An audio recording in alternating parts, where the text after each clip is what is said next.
Happy Monday, everybody. Welcome in to Morning in the Valley. It is October the 27th, 7 days away. 1 week from today, I will be sitting in South Dakota. Not a sentence I usually would expect to say any other week of the year, but can't wait to be in South Dakota next week. Field of 68 opening day marathon. Be there, of course, doing the radio for Murray State and Omaha. That'll be at 12:30, and then right out of that game will be Drake and Northern Arizona in the second game there. Earlier in the morning over in Rock Hill, I believe it's early in the morning, might be in the afternoon. I got to get my times right. A lot going on November the 3rd. I know that in Rock Hill, South Carolina, Bradley will be there as well in the Field of 68, taking on St. Bonaventure. So a busy day of the Valley next week with the Field of 68, but it is go time. And it is go time. Cannot wait. This week, we're going to wrap up our previews from the Missouri Valley from both the men's and women's sides. Today, a couple minutes, we're going to have my conversation with John Baker from the March to the Arch podcast. He is a certifiable Illinois State homer, but covers the league as a whole. So we'll get some grand 30,000-foot thoughts, but also get his thoughts on the Redbirds, the preseason pick to win the Missouri Valley Conference. We got a chance to catch up last night, so we'll have that conversation coming up in a few minutes. We'll also look at the Northern Iowa women, as it is a new era of sorts for the UNI program. Some really all-time great players in that program have moved on, and so we will take a look at what is ahead here in 2025-26 for head coach Tanya Warren. You have asked, I say you receive, whatever, however you want to say it. You now have them. We have had people ask for audio version onlys of this podcast. Those audio versions are now available on Apple Podcasts, on Spotify. Just search Morning in the Valley. It's all there for you, and you can listen to me rather than look at me. I don't blame you at all. As always, this program is always available on YouTube, streaming live right now, but also we have all of our past shows, interview clips, preseason previews, all of it broken down by school. So if you can head to YouTube, subscribe for free over there, hit the little notifications bell, because again, in a week when we're rolling, we're going to be a lot more often than just Monday, Wednesday, and Friday morning, and you don't want to miss us when we are live. But appreciate the support there. And again, subscribe on Spotify, Apple Podcast as well for the audio version of this podcast. Okay. Enough chit-chat for this morning. Let's, or at least rambling chit-chat on the front end of this morning. Let's get into some business. It was a weekend of exhibition games. Last night, Murray State played their final exhibition game. Their first at home, beat Xavier last week on the road. Last night came home, played Northern State, the Division II Wolves, the alma mater of head coach Ryan Miller, and really no problem for the Racers, 112-74. It was a game that, defensively, Racers certainly have plenty to work on. Offensively, you just saw what they can be at points. It's a funny thing when you score 112 points that you just think the faucet runs all night. And it just didn't. There was times where it would dip a little bit, and then it would just kind of come in an avalanche. And I think that's the part about this Racer offense this year that's going to be fun to watch and maybe a challenge for other teams in the Valley once they really have spent enough time together on the floor, these 15 new guys, and once they get to January, see how it rolls. But they can score in bunches, and they did last night. Javon Jackson, the former UIC Flame, 10 of 13 from the field, had 22 points, knocked down a couple of threes, but 8 of his 9 shots were basically at the rim, just overpowering the Northern State defenders and just able to get to the rim and score. Roman Doman, the 6'9 Frenchman, who we talked about in the summer, has been on some fringe NBA draft boards for 2026. And I get it. I mean, he is 6'9". He is long. Last night he hit 3 threes, which really isn't the strength of his game. And you kind of have to pick your poison with him. Are you going to come out and guard the 3? Or are you going to let him just go by you with those giant strides? I mean, it's one dribble from the wing and he can get to the rim. But really just kind of a menace defensively as well, just with his length and deflections and so on. A work in progress for sure, but you see the flashes that are going to make him potentially very special for this Racer team and into his basketball future. Braden Shorter, the Division II leader in made three-pointers a season ago, had 5 last weekend against Xavier, 4 more last night, 14 points, 7 rebounds. That's all fine and well. For me, the story coming out of the night, though, is the health concern of Fred King, the Creighton transfer Spent the last 3 years there behind, of course, Ryan Kolkbrenner, one of the best centers in the country, finally getting his chance. And he only played 8 minutes, I believe, got 6 minutes left in the first half, and his day was done. He went down, was running, just kind of rim running, and KJ Tenner threw a lob toward the rim. Fred went up and caught it, came down, went back up and scored, and then you could just tell he was in some discomfort with his right knee, ran back up and down the floor 1 or 2 times, and then called timeout. It was like, get me out of the game. Can't do it anymore. Trainers checked him out, and he did not return. Spent a good chunk of the second half with an ice pack on his right knee. After the game, and it's just, obviously it's worrisome because right now JJ Trainer has not played any yet for the Racers. The DePaul transfer who spent some time at Louisville, he's dealing with a shoulder injury, so he hasn't been in. And so if King is out, you're really getting thin on the interior for the Racers. But King walked by us in our on Radio Row there after the game and was like, how we doing, big fella? And he goes, I'll be fine. So hopefully, as I've said, Fred King, not a doctor, but he was meeting with the doctors last night. Hopefully he'll have an update later on today. But the Racers will need him for their long-term, wherever they can get to their ceiling, they need him badly. And that'll start next Monday when they take on Omaha in the Field of 68 opening day marathon. Speaking of Omaha, they had a scrimmage over the weekend. I believe it was Friday. They went to Des Moines, played Drake, and beat Drake 72-68. Mike Sauter from Hurrdat Sports in Nebraska had a whole post on notes from the scrimmage. And again, the scrimmage season, exhibition season, it's challenging at times. At Murray State last night had the game on ESPN Plus. We saw Bradley's exhibition game at Green Bay a couple weeks ago was on ESPN Plus. But a lot of these, even when they're public exhibitions, a lot of schools just opting not to have any sort of visual proof that it happened. If you're in the building, so be it. And I get it from a competitive advantage standpoint, I guess, not trying to tip their hand to their first opponents at all. Sometimes even getting box scores is a challenge. No box score from this Omaha Drake scrimmage that Omaha came out on top. Mike Sauter saying that he said both teams were not fully healthy. Both were missing at least one starter. In terms of Drake, Aku Federico, the South Carolina transfer, he said, brings some versatility with his ability to stretch the floor and as a physical post presence. And then Jalen Quinn, the Loyola Chicago transfer, played with good pace, used his body to create space. So, of course, again, Murray State will play this Omaha team next Monday in Sioux Falls, and Drake will come right behind them playing Northern Arizona. So an interesting result. I think that you had Omaha, that was the Summit League champion a year ago, went to the NCAA tournament. Obviously a brand new team for Drake for the most part with head coach Eric Henderson, but has been my mantra for the last week or two. When you win an exhibition game or a scrimmage, you won it. When you lose it, it's like, it's just an exhibition. So nothing to worry about there for Drake. We'll find out for real next Monday when they take on Northern Arizona. On Saturday, Evansville was in action as they defeated Henderson State 90-74 at the Ford Center. No Connor Turnbull in this one.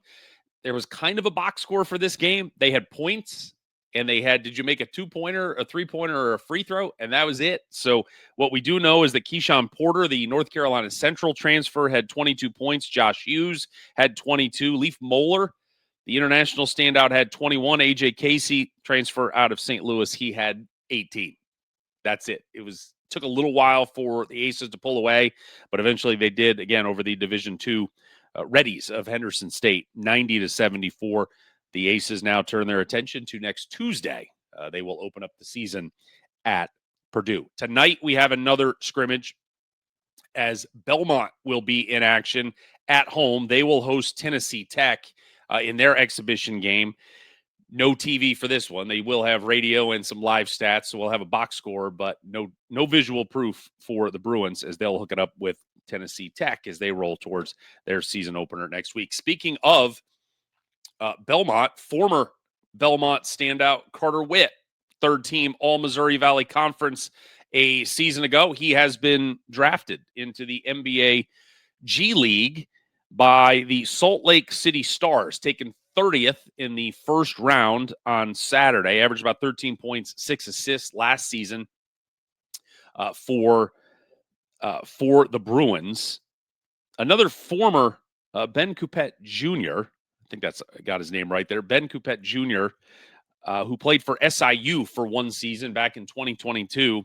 I'm not really sure how this NBA G League draft works because Coupet was already playing in the G League. He played for the Windy City Bulls last year, and then he was drafted again this year, number 27th by the Noblesville Boom in the that is part of the Indiana Pacers organization. So either way, a couple former Valley guys getting some time in the G League, and Carter Witt heading out to Salt Lake City to play for the Stars. So congratulations to him. All right, time now to turn our attention to our preseason previews. And we're going to talk some Illinois State Redbirds. Of course, number one, they've been the number one preseason pick in the Missouri Valley since, about 5 minutes after last season ended. And as we have worked their way through the summer, certainly a lot of other teams have bolstered their rosters and look ready to make a run at the Redbirds for that number one spot. But they are pretty much number one with a bullet across the board in the preseason ranks, along with Chase Walker, the preseason player of the year in many outlets as well. So we caught up last night with John Baker from the March to the Arch podcast. Does a great job covering the Valley as a whole, but he is an Illinois State homer at heart. So got a chance last night to catch up with him, talk about some injuries that the Redbirds are currently dealing with, and sort of some prognostications as we spin this thing forward. Can the Redbirds finally cut down the nets in St. Louis and get back to the NCAA tournament for the first time in 28 years? Here's my conversation from last night with Baker from the March to the Arch podcast. All right, Baker, time to unveil our, usually we don't go full homer on our preseason previews, but I guess we're doing it tonight with the Illinois State Redbirds. Before we dive too far into the season, exhibition game in Champaign, not the exhibition game anybody wanted. Both sides were very shorthanded, and certainly some of the most important tools in Ryan Peden's toolbox.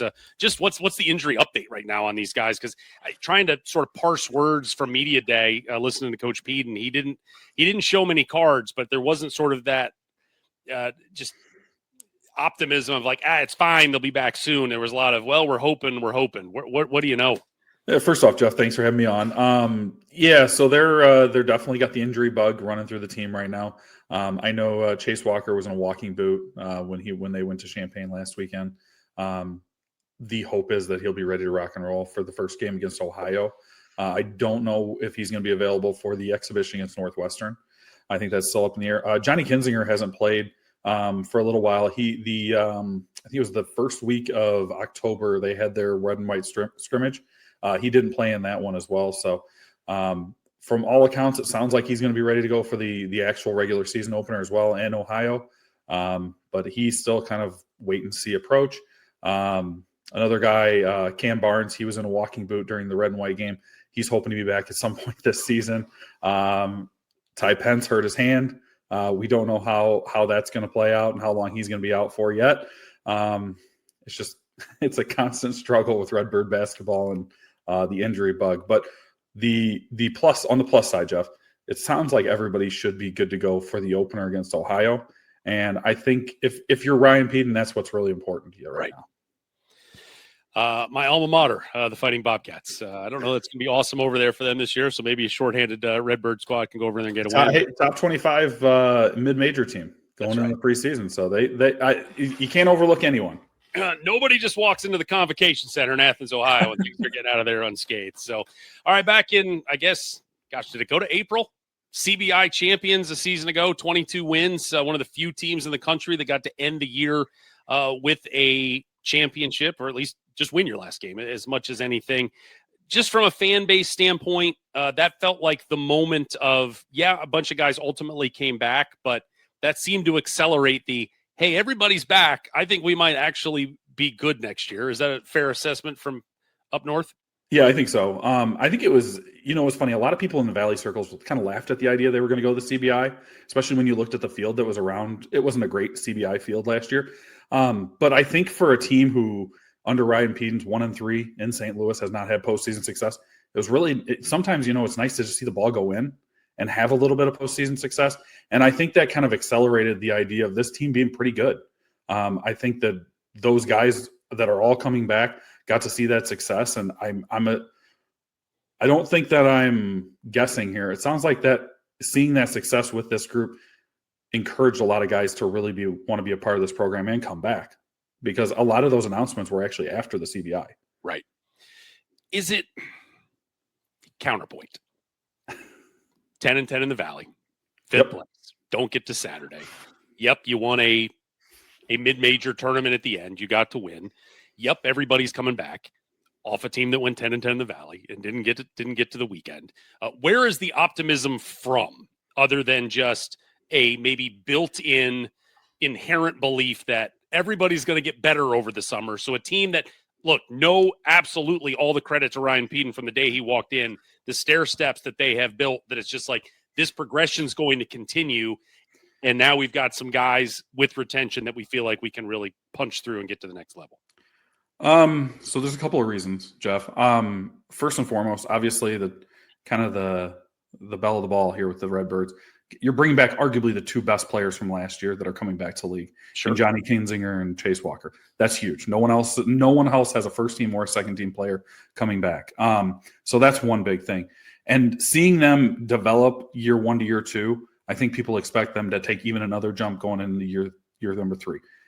The freshman class that they brought in is one of the most talented freshman classes in Illinois State history, as long as I've been a fan. So I think that's also bringing a lot of excitement. The one that people, I don't know if they're really talking about, is we actually get to play Bowden Skunberg this year. Yes. He's actually going to be on the team. He's arguably their third best player. I saw him in the red and white game, and when he got the ball, anytime he wanted to do what he wanted, he could get his shot. He was so good. It was the all-conference Summit League player that we knew we were getting last year that we just never got to see on the floor. And it's like this is this gem of a transfer portal player that has been with the program for a whole year. And I mean, he's the third best player on this team. I think it's pretty clear cut. And he's going to be a difference maker, Jeff. I tagged him as one of the key additions in air quotes, just that you never got to see him last year. And it's sort of this like, oh, hey, by the way, don't forget about this dude who was awesome at North Dakota State 2 years ago and maybe was better 3 years ago with them, that you finally got him healthy. And, man, he can come in and be a home run hitter for you. Yeah, he was over 14 points a game at North Dakota State. He was all Summit League player. He's going to start immediately. He can handle the basketball, which I think takes a little bit of pressure off Johnny Kinzinger. I think it's nice to want to have multiple ball handlers on the floor for an Illinois State, especially with a guy like Johnny, where he can play on and off the ball. It's kind of like similar that it was nice to have Dalton Banks last year. I think you get an upgrade even with Bowden Skunberg, who can score the basketball himself. So it's going to be really nice as a Redbird fan to really have that third option who's like it's an A option. He's another A option on this roster. And it's going to be and that's the part to your point against Illinois State from last year. They were a fifth place team. They were a fifth place team without their prize transfer portal player. Departures, not many. Everybody came back. Everybody's all excited. You do graduate a couple of seniors, Dalton Banks and Malachi Poindexter specifically. Dalton, the guy, was around the Valley forever, 3 years, obviously, at SIU, the last 2 there with the Redbirds. Just from a maybe experience standpoint, and you got guys on the rise, but for a guy that was just such a double-digit scorer, and you just that bulldog type guy that, and I know it probably hurts you a little bit when Vance wants to hammer you about SIU, but just that inherent Saluki toughness that stayed in the Valley to lose that. What kind of void does his departure leave for Coach Peden? I think it's a huge defensive loss. And I think that's going to be one of the big questions with Illinois State this year. I think we have a lot of talent to put the ball in the basket. I think we're losing some of our Bulldogs on defense. Him and Pondexter were very good on the ball, especially Dalton Banks. He was one of the best on-the-ball defenders in the league. I think he was all-defensive team last year. So losing him and his leadership out there, that's a huge factor. So I think that obviously losing the leadership is one big thing, but to me, like the big part about losing them is losing that defensive presence out there. We talked about there's going to be a lot of teams in the Valley that aren't going to be great defensively, and you're going to have to score 90 points. So is that the recipe for the Redbirds? Who knows? Guys coming back, and I feel like it's just to your point earlier. It's just the guys, the tip of the spear there at the top. And first of all, Do you know, if you know his name, and I should have found this out already, who's the strength and conditioning coach at Illinois State University for the men's basketball program? Do you know his name off the top of your head? I'm going to note as soon as we hit. I'm going to find it because this dude deserves a raise as much as anything. Chase Walker, the pictures going on around him that whatever he was in high school, the 350, 400 pounds, that he is now a chiseled 260 and just looks like a freak of nature. He is, if we still did these types of things in the Valley, the preseason player of the year for sure this season. How do you think he is going to handle now, as I like to call it, the burden of expectations that, buddy, you're the best guy in this league. We need you to take us to the finish line. How's he going to be able to handle that? Yeah, I think it was a great question. I think it was a couple of weeks ago, field of 68, mid-major player, preseason player of the year. He has all the accolades coming in. He was a great big man last year, first team, well-deserved. I think it's going to be an interesting year, though. If you look up and down the Valley, there's a lot of teams that, even in kind of the middle part of the Valley, whether it's in Evansville or UIC, that have a lot of really good defensive bigs and are going to be really good on the front court. So he's going to get everybody's best shot this year, too, which is another piece of the puzzle, which is why, as good as Chase Walker is, I think for this team to reach the kind of preseason hype, I think it's going to have to come from Johnny Kinzinger being the best player on this team. Am I reading the room right that it feels like Johnny is kind of, not that he's taken a back seat, I just feel like it's kind of all the chatter and everything about Illinois State has been Chase Walker, Chase Walker, Chase Walker. And it's like, hey, oh, by the way, we still got this dude over here who, encapsulated American Badass there with the situation. And I mean, he's as good as there is in this league. It just doesn't feel like he's maybe necessarily gotten the, April, May, June, July flowers that his counterpart got. I mean, he's 14.6 points per game last year. He was one of the best guards in the Valley, period. You're right. He is taking kind of a backseat attention-wise from Chase. Chase deserves the hype. He was a first-teamer. That goes without saying. But Johnny was really good, especially late in the year. He really kind of willed that team to some wins. I actually remember when they were on the road at Murray State last year. He kind of had a really solid game there, and that was when he turned his season around and kind of turned things up. You can make a case for Trey Campbell, but he's probably the best guard on paper in the league going into the season. So I think that's a good thing, though. I think a lot of the attention is going to be on Chase Walker, which understandable, but he can come in and he can change a game on his own. Looking at the schedule, it is, as you've probably heard me prattle on for 6 months about everything's about the metrics. Everything's about what can we do to be a multi-bid conference again. Certainly Illinois State comes in with, look, you're the preseason pick. You should be the team that should be worried about, or at least people are worrying about for you, being an at-large team if things don't work out in St. Louis. It is as fascinating of a schedule maybe as there is in the league, in that nobody in the Valley's getting power schools, and Illinois State did. Now, and Ryan Peden made a joke of it. Jeff, Evansville's getting power schools. Yeah, let me take that back. The top of the league. And that was my other point too. Was the rest of college basketball is telling on themselves about the Valley, of who they believe is good in the Valley, and that the top 5 or 6 teams are not getting power schools. No. Illinois State is getting USC in Los Angeles, which I still think is an awesome situation, because if memory serves, it's Arizona UCLA in the second game of that doubleheader. Nobody from USC is going to go. No fan. I don't know how many fans they have. They're not going to this event. But if Illinois State gets in the second half and the Arizona folks start showing up and the UCLA folks start showing up, it's a home game for the Redbirds, no question, and a huge opportunity to pick one off. You go play Utah State, again, another essential road game out in Salt Lake City, I believe it is. How did Ryan Peden get USC? How did he pull this one off? Because this was remarkable that it's the only power school anybody at the top is really playing. Yeah, I think it just worked out that he had a relationship with the coach there. And he mentioned it to us on our podcast. We had him on this past summer. I mean, I think he called 80 different Power 5 schools, and no one wanted to play him. Yep. And they didn't beat around the bush. They just didn't want to play him. So he was lucky to get the USC game. That's a really cool situation for them, going out and playing USC and then playing 2 days later, playing Long Beach State out there. It's kind of like a mini NCAA, like first round, second round site, it kind of gives them that taste of, hey, we're going to go out to California, we're going to play a couple of games. Let's see how that works out. Also, going to play Utah State, who's going to be one of the powerhouses in the Mountain West this year. That's a huge matchup going to Salt Lake City. I hope Chase Walker is ready to go conditioning-wise, because that's going to be that little bit of the altitude to deal with in Utah. Sure. But no, for what he could do, I know he took a lot of the scheduling into his own hands this year, Coach Peden, and I think what he's put together is pretty good. I think he put together as strong a schedule as he possibly could have for a team who's the favorite on paper in the Missouri Valley. Illinois State was crowned the preseason champion on April 1st, and it has been almost 7 months of, look, you guys, to your point from earlier, you got 2 all-league guys back. You've got the most, on April 1st, nobody knew what anybody else was filling around the edges, going into the portal and so on.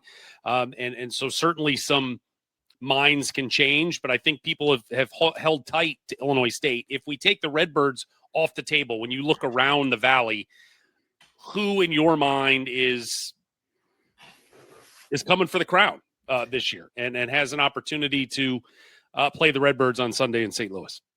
So I think the answer to how many teams can win this league, I think, is 7. I think there's a scenario where right. 7 different teams could make a case. Who's the 8th that doesn't? UIC? I have Indiana State at 8. Indiana State at 8. Uh-huh. Not 11. Not 11. Sterling Young, newcomer of the year. That's my hot take for you. Florida A&M, yes. Awesome. Yeah, he's going to be really good. Who's 9 then?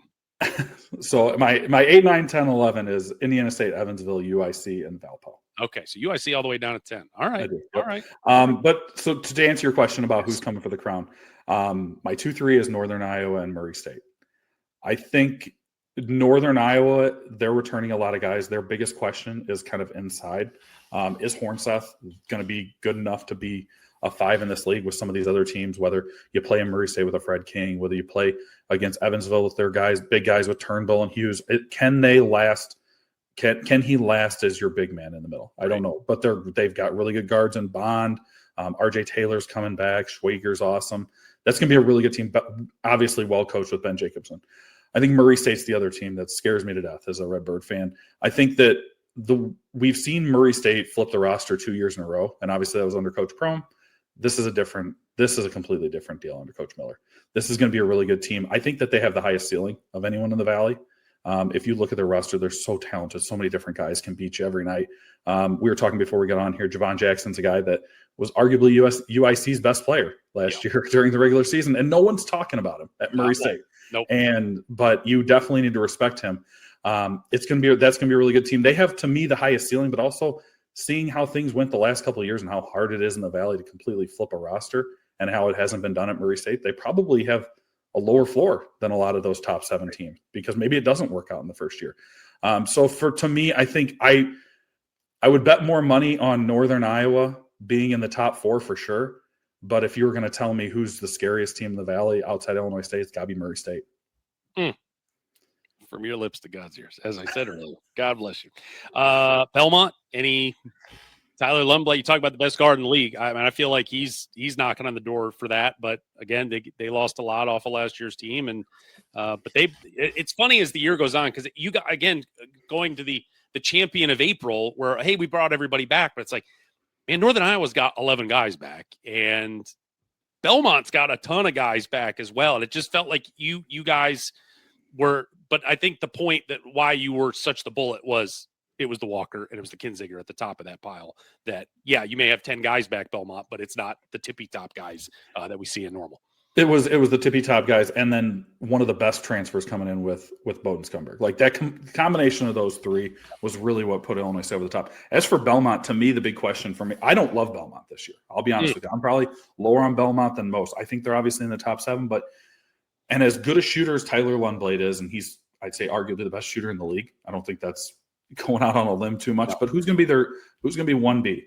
Right. Or who needs and to me, I feel like for Belmont to be successful, Tyler Lundblad needs to be 1B, and someone needs to be his 1A. And I don't see that obvious choice this year. Last year they had Jonathan Pierre. I don't know if we thought he was going to be as good as he was. He ended up being awesome. Right. He was a fantastic player. They lose a guy like Carter Witt, who he really was one of those guys who had the ball a lot. And I think because those two were so good and were be able to get their own shots, they made things so much easier for Tyler Lundblade. So now is Tyler Lundblade your A player, and can that work as him just being a pure shooter? I don't know. I like Sam Warren. I like Drew Charnowski. I think those are a couple of guys coming back that I'm really excited to see. But I would put them kind of in the middle toward the bottom of that 7. Wow. All right. Coming in hot, Baker today. Hot. I love it. All right. Last question before I let you go. Put your fan hat on fully right now. I don't need objective March to the Arch podcast guys at all. I don't know how objective you are half the time. It's you choking out your SIU brethren there. But is this a we cut down the nets in St. Louis or bust season for Illinois State? No question. If you're an Illinois, if you're, so here's the reason I say that, Jeff. As an Illinois State fan, a regular season title, it would be cool, but that doesn't mean anything to Illinois State fans. It's getting back to the tournament. Yeah. I think Illinois State fans, if you told them, hey, we're going to finish 7th, but we're going to cut down the nets in St. Louis, they say, sign us up today. Love it. So it is a situation where the expectation and the thought on the fan base is just, it's what we do in St. Louis. And or we do have a schedule that if we do really well in the non-conference, have a great regular season, I would say could put us in potential spot for an at-large, depending on how things go. So, but yeah, it's NCAA tournament or bust. Our NIL collective is called the 1998 Club, Jeff, because it's been since 1998 we've been to the NCAA tournament. So it is absolutely top of mind for Redbird fans at all times. I graduated from college in 1998. It's been a minute. I barely had email at that point. So yes, it has been a while. John Baker, March to the Arch podcast. Please plug you and your boy where we can find all your work. Yeah, you guys can find us on Twitter at March Arch Pod. March Arch Baker is my Twitter handle. We're March to the Arch podcast. We usually, during the regular season, we're going to be once a week, depending on how the schedule works, because, Jeff, the schedule is kind of a nightmare this year. It is. How we're going to release our podcast. But we usually try to have awesome guests, which hopefully Jeff's one of those guests coming on soon here in a matter of months. But, yeah, anywhere you can find podcasts, you can find our show. John Baker, thank you for the time, and we'll catch up with you very soon. Thanks, Jeff. Bam. There was Baker. I appreciate you. And before I forget, it's very difficult to find who the strength and conditioning coach is at Illinois State University. They've got coaches all over the place, but I think if we have to give credit where credit is due, her name is Sarah Wright. She is Illinois State Director of Sports Nutrition, and she, maybe more than anyone, has been wildly influential in the body transformation of Chase Walker. When we talked to him this summer, I think he said he was about 275, somewhere around there. He lost a lot. He's like, man, I'm trying to get down to 265. The pictures going around of him lately he is just chiseled and as much as, look, directors of nutrition can say, hey, here's the plan and we need you to do this. But in the end, it comes down to the person. And Chase is, I think he said he loves ice cream. He's like, he had to give up that ice cream. We all know that.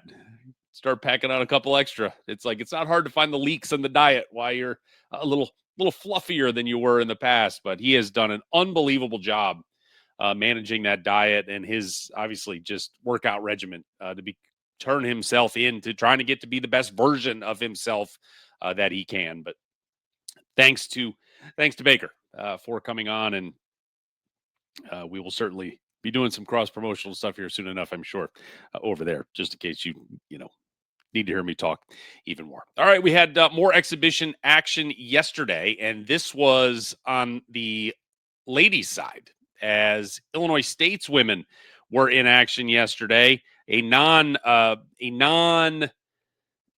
Division I opponent,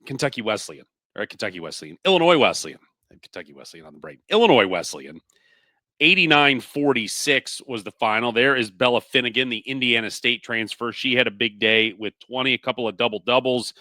Trista Fada had 17 points, 10 assists. One of the returners that Coach Gillespie is counting on, Nevaeh Thomas, had 12 points and 10 rebounds.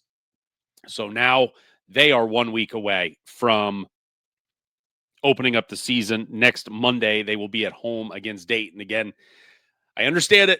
Just kind of want to watch some basketball. This one was no visual proof of this one yesterday, but that we will have visual proof next Monday when the Flyers roll into Normal to take on the Redbirds. Moving now and continuing our preseason coverage, we're going to head west, I guess, depending wherever you are. In the Valley footprint, we're going west, maybe a little north too.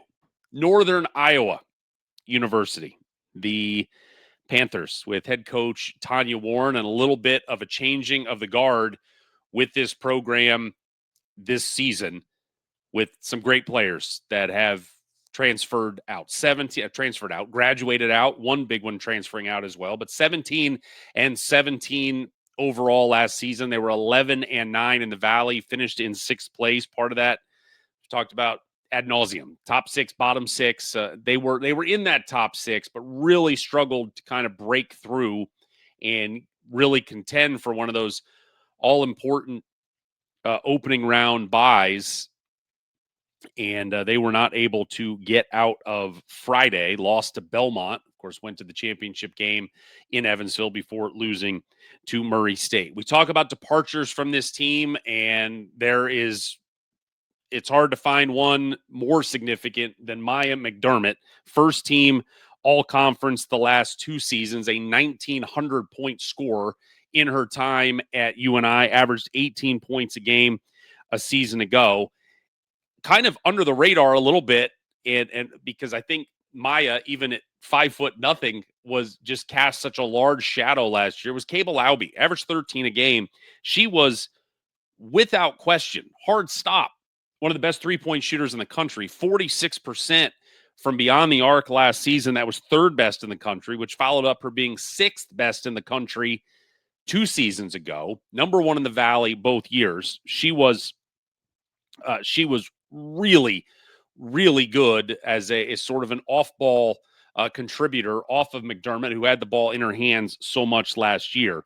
The one, and we talk about under the radar departures, one young lady who her time at Northern Iowa was done, but she is back for a 6th year, but she will be over in Creighton in Omaha, and that is Grace Buffelli, who last season in her 5th year played just 3 games before tearing her ACL, and she was out for the season, transferred out to Creighton at the end of last season. She'll have a 6th season this year. She was one of the best bigs in the conference and had been for years. First team in the Valley, both in 2023 and 2024. And that's where, you look at, hey, they went 17 and 17 last year. That's the 2nd straight year they had a 500 record. Part of that 2 years ago was just a brutal non-conference schedule, and they did very well in Missouri Valley Conference play. Last season, you are ready to roll. You've got the 1-2 punch, and really a 1-2-3 punch with McDermott and Laube and Buffelli, and then your entire inside force there in Grace Buffelli goes down, 2 weeks into the season, and that was it. And I think that was a huge piece to, you talk about why could Northern Iowa not bust through and make a run for a top 4 seed? That's why, because they didn't have a dominant big in the middle in Grace Buffelli. So we will hear more from Grace here in just a couple of moments, but that's a big loss as well. The other 2 graduating out, but Buffelli, she will get a 6th year, and she will complete her career this season at Creighton. We talk about returners, and maybe no more significant returner than Riley Goebel. And a lot of what she does, look, 10 points a game last season, and when you've got so many points being scored by a McDermott, by Laube as well, Riley did a really nice job of just fitting in offensively, but her real impact on this team and on this program in terms of the impact of winning came on the defensive end last season, as she ended up with 71 steals and 78 blocks. Remember the 70-70 club? In the end, I guess you could say the 71-71 club. And going back to 1981, I guess it's been about 45 years that women's stats have been in the college game, have been tabulated. She's just one of 17 players, one of 17 in the 45 years that have put together a 71-71 season. Just remarkable. She is long, 6 foot tall, but around the rim, it was like she's blocking shots all over the place, but she's just not, I'm just going to stand down there. She's active, gets in passing lanes, gets deflections, gets steals. She is, and look, Drake has kind of had a stranglehold on the defensive player of the year for a little while. Anna Miller over there. And then you see Katie Dinnebeer as well. I mean, I think Riley Goebel she's got to be the preseason favorite for defensive player of the year this season. And if she's able to put anything in that neighborhood of the 70-70 club again, heck, 50-50 is a heck of a year, but 70-70 is just bananas. If she can do that again, I think it's a slam dunk, and that conversation is over. Taryn Wharton also will be back as a contributor from a season ago. She scored 7 points a game for UNI. Not many additions. A lot of kids coming back. I say not many additions. Got a couple freshmen thrown in there, but I think from older players that are coming out of the transfer portal, maybe a little under the radar from places they have played, a name you're going to have to keep an eye on is Virginia Edmondson. She played at Montreat College over in North Carolina, an NAIA program, 5'9" guard. And she averaged 20 points a game, better than 20 points a game last season for Montreat. Jenna Twett as well from Kirkwood Community College, averaged 16 a game. So we talk a lot, and I feel like I had the same conversations almost every day when you talk about these kids coming out of the portal, and it's like they're all different shapes and sizes. And maybe they played at a brand name school and only averaged 2 points and didn't really get their opportunity, and now they're going to get a chance to shine. And sometimes you get kids from lower levels who just balled out, and I would say Virginia Edmondson fits that bill. 20 and a half points, can't sneeze at that for any reason. So a veteran player, a senior coming in, yes, there's going to be an adjustment to Division I basketball and certainly to a very difficult conference in the Missouri Valley Conference, but will not be surprised if Virginia Edmondson is, able to be a name we hear a lot of this season for the Panthers. In terms of scheduling this year, it's a great schedule. We talk about brand names, and UNI, all those Iowa schools thankfully get to play each other, sort of handcuffed to each other at points. They're going to play Iowa. They're going to get Iowa at home, quad 1 game. They're going to get South Dakota State at home. That's the best mid-major program in the country.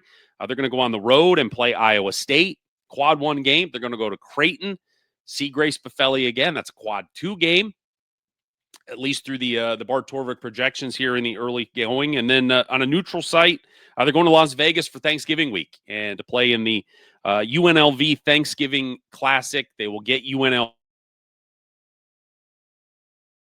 That should be there. So, that's 1, 2, 3, 4, 5. Half of your non-conference games are Q1 or Q2 games. So they will at the very least be tested before they get into the Missouri Valley, but they will have an opportunity to put a resume together and see, what they can, what they are able to, put together in the non-conference and get rolling into December. And I don't have my notes in front of me because I ripped that page out and I didn't bring it in with me. I believe, if memory serves, it is Northern Iowa and Illinois State that will start conference play December 3rd.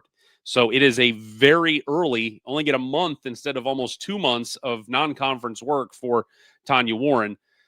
She'll get it figured out. She is the all-time leader in Missouri Valley Conference wins. So the longtime UNI coach, she knows what she's doing. So she'll have her team ready to roll, but it will be a little bit earlier, and they'll have to get that figured out. So that's Northern Iowa, and getting ready for a year that, again, I'm super curious. They did not get any of the first place votes this year. That was just Murray State and I guess it was Belmont and Murray State and Illinois State and Drake. Those are the top 4 that picked up the first place votes. But we just lost so much great talent at the top of the league. Kind of feels like the top has come down a little bit. And so maybe the middle can, we said top 6, bottom 6. Really, there was more of a hierarchy at the top. In that top tier, and Northern Iowa was not in that tier last year. And we said a lot of that having to do with the injury to Grace Buffelli, but we'll see. They've got some veteran pieces, get those additions from the NAIA and junior college ranks that they might be able to make a push. So very much looking forward, and especially see how they handle that very challenging non-conference schedule when we get going next week. A couple other news and notes before we get out of here today. Indiana State has added another piece to their 2026 recruiting class. His name is Cade Speckman, 6'8" power forward out of Parker, Colorado. Currently plays at South Central Prep in Oklahoma. He announced over the weekend he is committed to Matthew Graves and the Sycamores in Terre Haute. Only got offered 3 weeks ago by Indiana State. You could say maybe that's his best offer when you look at the handful he's gotten in the last couple of months: Missouri State, Maine, Mercer, Jacksonville, and Oral Roberts. But Cade Speckman, a lot of size, 6'8", going to Terre Haute to join Matthew Graves' bunch. 'Tis the season for preseason polls, and we love them because we can get mad at them. I just saw, literally before we went on this morning, I saw that Sports Illustrated, Kevin Sweeney put out his top 100 teams, and I think the part that, thank you, Becky Hines, Ryan Swenson is the strength and conditioning coach at Illinois State. We want to make sure we get Ryan Swenson his props, along with Sarah Wright, the director of sports nutrition there at Illinois State, as they have turned Chase Walker into a beast. All right, the top 100. So Kevin Sweeney ranked every school in the country, all 365, whatever the number is, and literally right before we went on, we'll get more into that on Wednesday and get angry about it. He, at the top of the pack, he had, I think it was Northern Iowa and Murray State were like 95, 96, like right, they were both top 100 right there at the top. I thought the interesting part with Sweeney was that I believe Evansville, and I don't even want to start getting into this because I spent 4 seconds scanning through it, but basically the worst team in the Valley, and it might have been Evansville, was kind of like 230. So the floor for the Valley was much higher this year. So I thought that was a very good sign. Matt Norlander puts out his annual top 100, and he had Belmont and Northern Iowa both in the top 100. And it was maybe the first time I've seen someone be so bullish on Belmont being 84th. Just, they are in that conversation, sort of in that top 4 range. First time I've seen somebody really hammer them at number 1. Had Northern Iowa at number 96. I almost, and look, there is nothing to be gained in a lot of ways from doing these types of rankings and polls, because you are just leaving yourself open to be yelled at by some section of the internet and fan bases of schools or conferences or whatever. But just reading what he wrote in sort of the capsule about Northern Iowa, it almost makes me think he just overlooked Illinois State, because what he wrote about Northern Iowa was they have, like, it was something along the lines of, like, by a mile they have more people back than anybody in the Valley. And I was like, oh boy, those 2 pages must have stuck together and he didn't see Illinois State. But Belmont at 84. So Matt Norlander has got high hopes for the Bruins. So take that for what you will. All of this arguing and all that will go away in a week when we get to start playing for games for real coming up on Monday. But on Wednesday, we will we'll take a look at that SI poll of 1 through 365, so we can get mad about that together. One final thing before we get out of here today: the next 36 hours going to be busy. Exhibitions really starting to pick up, especially on the women's side. Again, the women's schedule, their calendar is kind of shifted back by a week, so they are able to. They haven't really been in a big hurry to get these exhibition games going. So we're going to see a lot of them. Tomorrow, you have Valparaiso on the men's side, the one exhibition on the men's side. Valparaiso will host Brescia. On the women's side, Drake will host Dakota Wesleyan. Evansville will take on Roosevelt. And one Division I versus Division I exhibition on the women's side up in Chicago. UIC is going to host EIU, Eastern Illinois, to you and I and our friends in the Ohio Valley Conference. Eastern Illinois going to Chicago to take on UIC. That's a pretty good exhibition there for the Flames and Ashleen Bracey. EIU is going to open the season with Drake on the 3rd, next Monday. So again, I don't believe this is going to be an ESPN Plus game, so we'll just have to close our eyes and envision what happened up there. But we'll let you know how all that shakes out coming up on Wednesday. Also on Wednesday, Paul Oren from thevictorybell.com will join us, as he's doing the Lord's work here in the last week or so, as he has reached out to media members of every school on the men's side in the Missouri Valley Conference, and he wanted a preseason poll 1 through 11, and he wanted a all-conference preseason team. So he has gone out of his way to put the ballots together, and he's done the counting. And so Wednesday we will unveil that to the masses. We're no 1 through 5 here. We're going to give you 1 through 11, and we're going to give you an all-conference preseason team on the men's side. And so we'll have that with Paul. We'll also continue our preseason rankings or preseason previews as well as we wind those down this week, all leading to next Monday, getting ready to roll with the season opener. That'll do it for today here on Monday, October the 27th. Glad you have all been with us today. Don't forget, audio-only versions of this fine internet product can be found on Apple Podcast or Spotify. Just search Morning in the Valley. It is there. As always, we are on YouTube every Monday, Wednesday, and Friday live at 9 a.m. But starting next week, that will become more frequent. So please go to YouTube and find our channel, Morning in the Valley. Subscribe for free. Click the little notification bell so you'll be reminded every time we go live. We continue to appreciate all of your support, and we will see you on Wednesday, 7 days away from the season opener. We're almost there. We'll see you Wednesday morning, 9 a.m., right here on Morning in the Valley.